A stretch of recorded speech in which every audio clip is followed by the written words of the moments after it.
சர்க்குரு மூட்டை சுவாமி அவர்களின் திருப்பதம் வணங்கி நமது தையல்நாயகி வைத்தியநாதர் பாத யாத்திரை மலர் 2025ஆம் ஆண்டு மச்சுவாடியில் வைத்து எங்களது 19ஆம் ஆண்டு மலராக இதை விலையில்லா வெளியீடாக பக்தர்களுக்கு கொடுப்பதில் பெருமகிழ்வு கொள்கின்றோம்.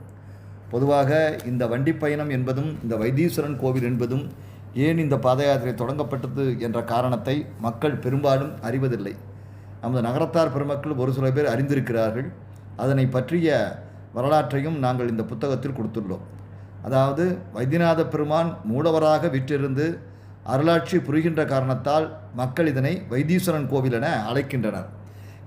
இத்தலத்திற்கு புள்ளிருக்கும் வேலூர் என்ற பெயரே பழமை வாய்ந்த பெயராகும்.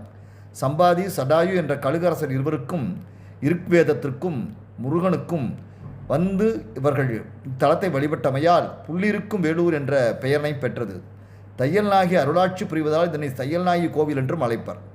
இந்த புண்ணிய கஷேத்திரத்தை பாலாம்பல் கோவில் என்றும் அழைப்பர். நாவுக்கரச பெருமான் மந்திரமும் தந்திரமும் மருந்துமாகி தீராநோய் தீர்த்தரோட வல்லான் என்று வைத்தியநாதரை போற்றுகிறார். தேவலோக மருத்துவரான தன்வந்திரி என்ற சித்தர் வைத்தியநாதரை மூலப்பொருளாக வைத்து பூஜை செய்து வையத்தில் பெரும் பேறு பெற்றார்.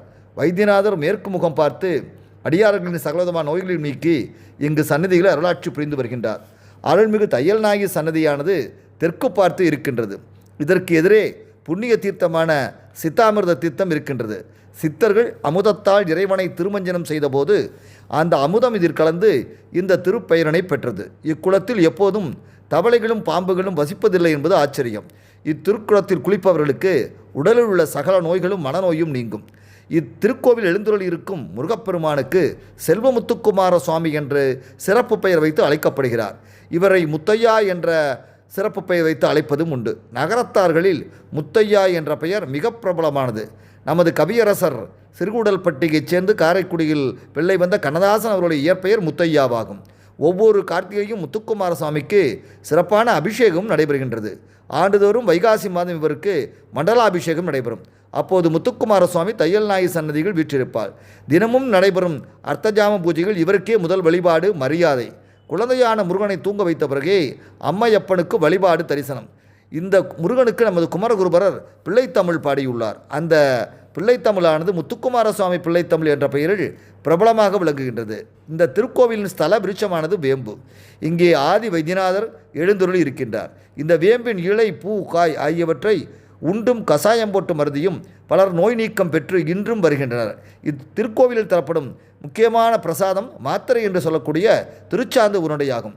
இது சகல நோய்களையும் தீர்க்கும் தன்மை கொண்டதாகும். இது நவகிரக கஷேத்திரத்தில் அங்காரக கஷேத்திரமாக விளங்குகின்றது.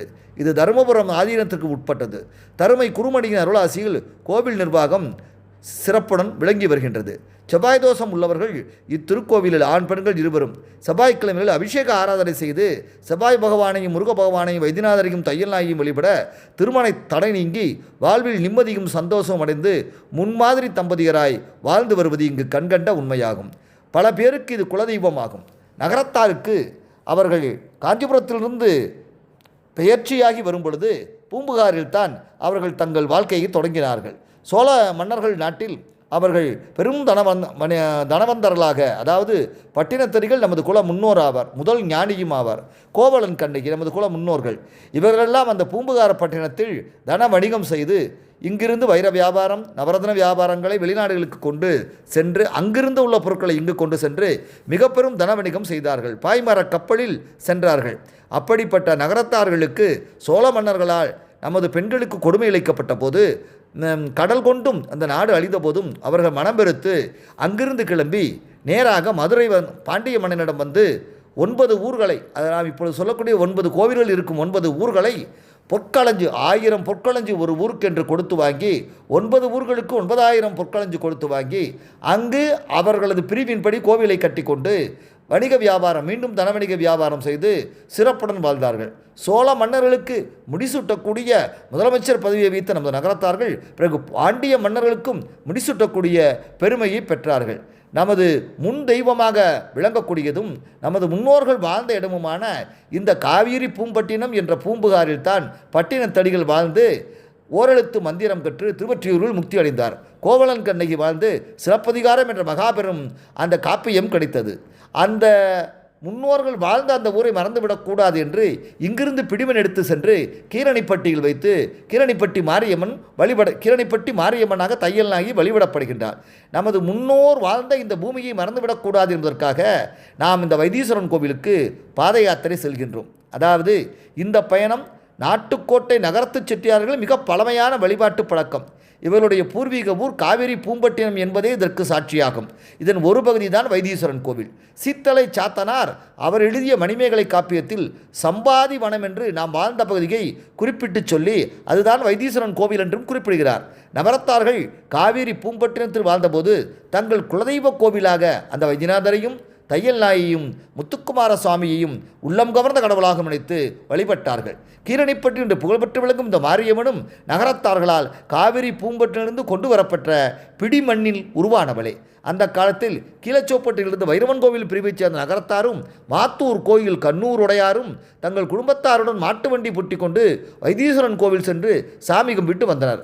வண்டிகளில் போய் வரும் நாளில் திரு காணாத்தேனான அங்கப்ப செட்டியார் அவர்கள் வைத்தீஸ்வரன் கோயிலுக்கு நடந்து போக வேண்டுதல் வைத்து முதல் நடைப்பயணத்தை துவங்கினார். அன்று முதல் இந்த வண்டி பயணத்தோடு நடைப்பயணம் சிறப்புற்று நடைபெற்று வருகின்றது. கிட்டத்தட்ட 213 ஆண்டுகளாக இந்த நடைப்பயணம் தொடர்ந்து வெற்றியுடன் பீடு நடைபெற்று வருகின்றது. தையல்நாயகியும் வைத்தியநாதரும் முத்துக்குமார சுவாமியும் நமது நகரத்தார்களுக்கும் மற்ற மக்களுக்கும் குலநெறி காக்கவும் தர்மநெறி காக்கவும் சைவநெறி காக்கவும் துணை புரிந்து நமது திருத்தொண்டுக்கு ஆசி செய்து வருகிறார்கள். நன்றி வணக்கம். பூர்ணிமா.